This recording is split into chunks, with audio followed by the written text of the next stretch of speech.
I found something. You gotta check this out. Who plays board games anymore? Yo, what's this? Jumanji. Pick a character and you're that person in the game. Bethany, you in? I don't spend my life staring at a TV screen. Fine. Oh my god! Where's my hair? Where's the rest of me? Oh my god, we're in different people's bodies! Bethany, don't look at it! No! I'm an overweight middle-aged man. Wait a second. Where's my phone? Don't cry, don't cry, don't cry, don't cry. Welcome back to Arise Entertainment 360. I love that movie, Jumanji. Yes. You know, I don't think anyone forgets where they were when they watched the first installment. I know. I will forever remember being in the Odeon Cinema in Swiss Cottage, watching and crying. And you'll remember our first guest from the blockbuster Jumanji, Welcome to the Jungle. That's right, and now he's in another film called The Last Full Measure, which I'm sure will also be a huge success. Ser'Darius Blain, welcome to Arise 360. Hello. That is an interesting name. Thank you very much. Right? You read my mind. I was going to ask. It's Ser'Darius, spelled S-E-R, but it sounds like Sir Darius. You can take Where'd it it that come way if from? you want to, but it's actually it's Persian and Latin. It means to be, prosperity, and plenty. Ser in Latin means to be.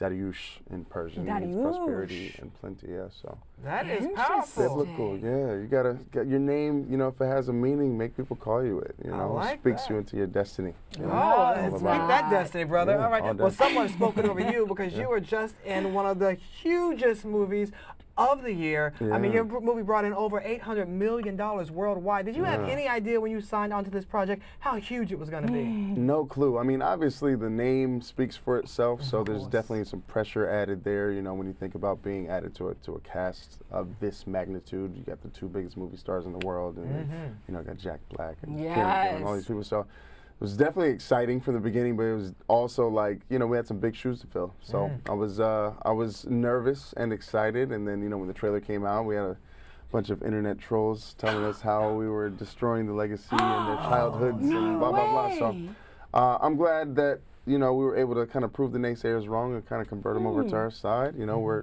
860 million counting, and, you know, pinching myself on a daily. You know, it's been amazing. How do you deal with the naysayers? Because you're not the first person to have that sort of attack levied at you because you did a reboot. John Boyega went through the same thing as the first black stormtrooper. Right. So how do you handle that?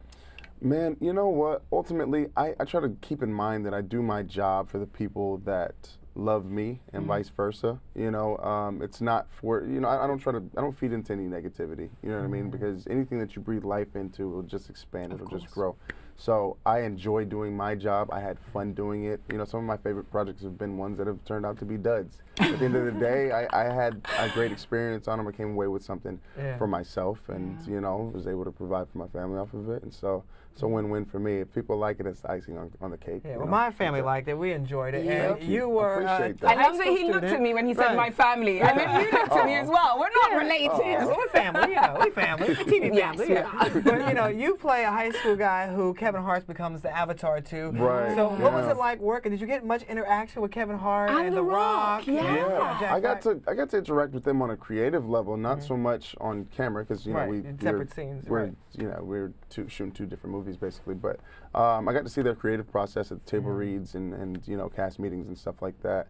I got to see them interact with each other. You know, I would come to set and watch them work as well, so that I could try to pull some similarities from Kevin and try to emulate some of his movements and, you know, craziness that he likes to say. All of his what the hells and all that. But yeah, so I got an opportunity to see them work. And you know, Kevin and Dwayne and all of them, they worked so incredibly hard. I couldn't imagine being as busy as they are and still being able to come and bring it every single day, day in, day out. So it was impressive for me. Kind of set the bar, set the new standard for me. And so yeah, it was just a blessing getting to just be a fly on the wall, you know, and see their process and everything. So that is amazing, and you just keep landing huge movie roles. I mean, next one is with the legend, the man, Sam L. Jackson. My. What was that like working with him? Gotta squeeze some mother F's in there for it to be a Sam movie. Don't worry. I won't say it. But yeah, I mean, that one That was a shock to me because I didn't even audition for the role. Wow. The director saw my reel and you know, we sat down and we talked in Santa Monica at a hotel. We had a couple drinks and chatted about his vision for the role, and it was definitely something that I was looking forward to, a challenge I was looking forward to stepping up to. I've done a lot of family-friendly movies and stuff like that, but I wanted something with some edge, some gravitas, some weight to it. And he gave me that opportunity. You know, a few days later, they called me up and told me I was flying out to Thailand, and so you know I spent 3 weeks in Thailand with explosions in the jungle. It was beautiful. It was great. Does it feel like to you that you have arrived? I mean, you're at the point already where you're only 30 and you don't even have to audition anymore. Right? Like, yeah, They're like, hey, would you like to be in the next best movie in the world? Let's cut that. I'm actually, that. I'm squeezing in an audition between this and my next thing actually in the next 2 hours. So I do still have to audition. I audition more often than not. It's always a slow grind, but I think the moment that you think that you've made it is the moment that you failed. So I try not to ever think of it that way. You know, it just gives you more ammunition and more motivation to work for the next thing. You know what I mean? So I mean, the moment you stop learning is the moment you stop living too. So I'm just always trying to learn. You know. And on the subject of learning, what sort of advice did these industry greats give you? Because you also worked with Ed Harris and Christopher Plummer, as well as Samuel Jackson. Right. I didn't get any advice from them, to be honest with you. I'm more of a watcher. I like to. I'm not going to take from your time too much. I'd rather just watch you work and sponge from you that way. Suck all the energy I possibly can. But you know, something with Sam. Sam basically doesn't turn down a job. You know, he's not above anything. And I've always appreciated that about him because, you know, people have tried to come at his neck in the past and say that, you shouldn't be doing these kind of jobs, blah, blah, blah. He enjoys the work, you know. I think he learns something from each job that he does. 120 movies in, and he's still just as excited because he gets to learn something from each one as well. And so that's what I've learned from these greats is that they just constantly keep pushing the envelope, you know, and trying to improve themselves. You know, LeBron James gets better at something in his game every single year, and I want to be that guy. I want to be the most improved player every chance I get. So that's what this has been for me. We got to back up a little bit. Tell us more about the film that you're in, The Last Full Measure. So The Last Full Measure is a recap of a true story about Vietnam, the Vietnam War. It's the bloodiest day in the Vietnam War for me and my unit. I'm my squad leader. And we ended up getting ambushed, and we lose 66 men in 1966. And a soldier by the name of William Pitzenbarger, who was actually an Air Force medic, he helicopters in and comes. He's not even supposed to, he's basically off duty. He's not even supposed to be coming to help us. But he comes and helps us get out of this kill sack, and he saves a bunch of lives. Ultimately, he loses his life in battle, and 33 years later, we're trying to get him a posthumous Medal of Honor, the highest honor you can possibly get in the U.S. military.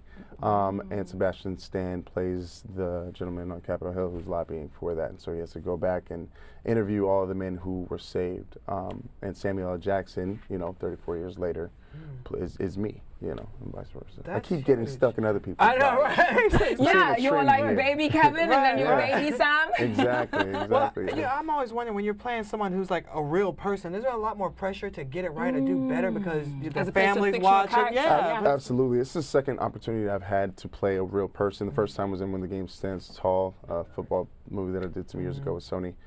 This time was a bit different because my character wasn't as publicized, so there's not as much pressure, I guess, to quote unquote get it right. It was more about capturing the moment and the emotion of the scenes in that part. But yeah, there's definitely pressure. You want to.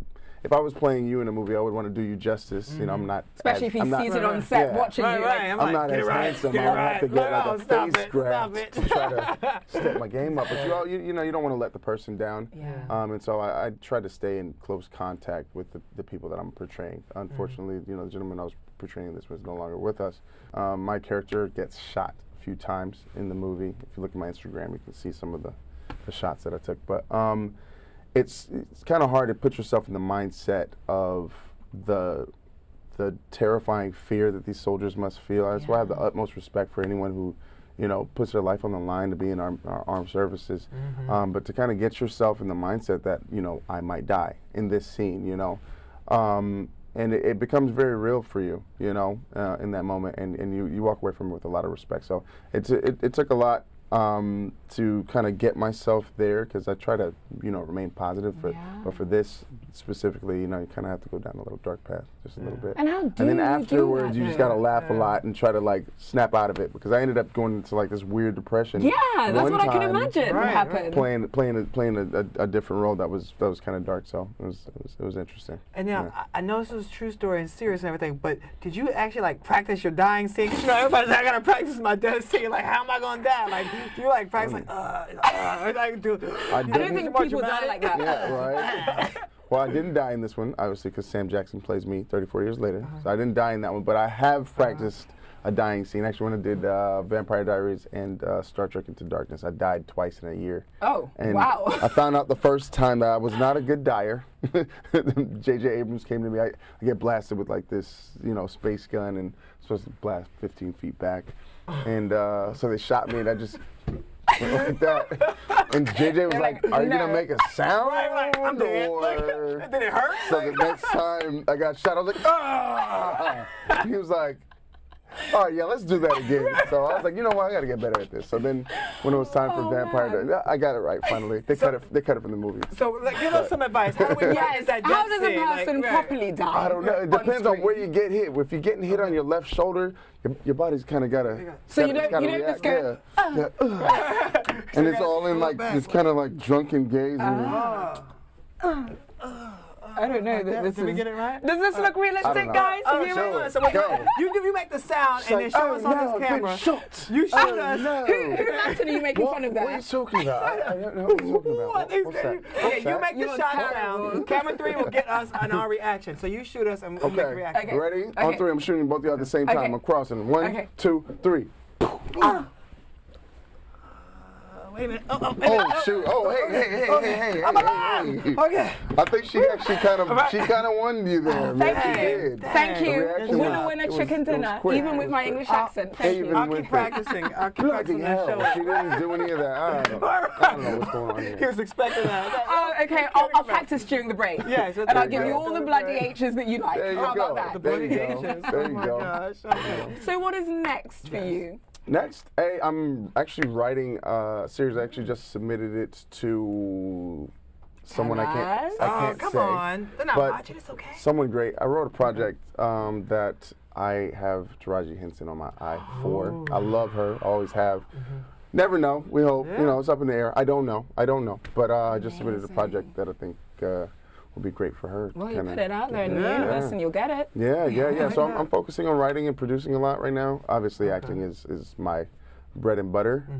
But it's pilot season right now, so let's hope I get a TV show or something like that. But I think it's gonna happen. I think it's gonna Another one. Another one. I'm also working on a cooking series right now, so I cook a lot. Wait a minute, you cook? Now we have to delve into this because I'm a big foodie. I love cooking and I love eating even more. There you go. Always more than this one. We gotta set something up then. I don't cook. I just eat. What do you Tell like us about where does passion come from? Well, I was 6 years old, waking up on Saturday mornings and flipping between Julia Childs and X-Men. Like, wow. Back and forth, and then Emerald Lagasse is like one of my greatest influences as well. And when I was 16 years old, I started working in restaurants. And shout out to Carrabba's Italian Grill, Florida. So I started working in restaurants. I worked in restaurants for almost 10 years, including here in New York, which was like my favorite restaurant I've ever worked at. And kind of started honing my cooking skills then. I got a lot of Caribbean influence in my family. They're all Haitian and Dominican. Okay. And I worked in a lot of European restaurants, so Italian and French cuisine, Belgian cuisines. And so I learned to kind of marry those two. That sounds good. So it's a lot of like very rich, bold flavors. What was your favorite dish? What would you say?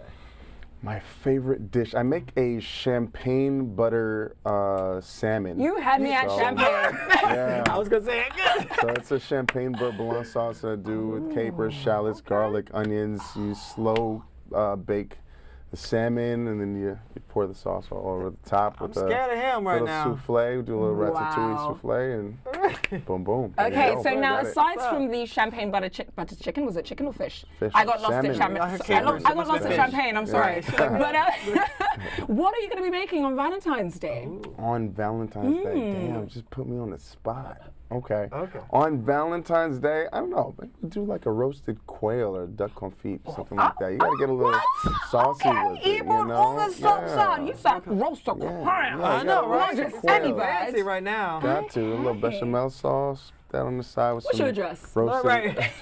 It's four. No. Oh, say right. I'll text be you at the there. show. Oh gosh, Hit that's me like. in the DM. I got you. Hey, Oh, alrighty. nah, Thank you damn so it. much. Oh, That see, sounded now wrong. everybody's going to be That trying to sounded DM me. wrong. What you Sounded making? wrong. What you Sounded cooking for me? See, oh, gosh. Well, we hope you enjoy Valentine's Day and Thank get you something so much. special. Oh, we will. Don't worry. We'll have the greatest time. I'll let you know how it went. Bring me some doggy bags. Bring me some bags. Little sample. See, the relationship expert said I wouldn't be able to find a man, yet here he is. Bam. That was easy. Thank you. All right, now let's see if it lasts. You're All right, killing thank me. you so much for joining us. Thank you for Continued having success, me. brother. Seriously. Thank you, Appreciate it. Ser'Darius. Welcome back to Rise 360. We'll see you later. Be right back. Be right back.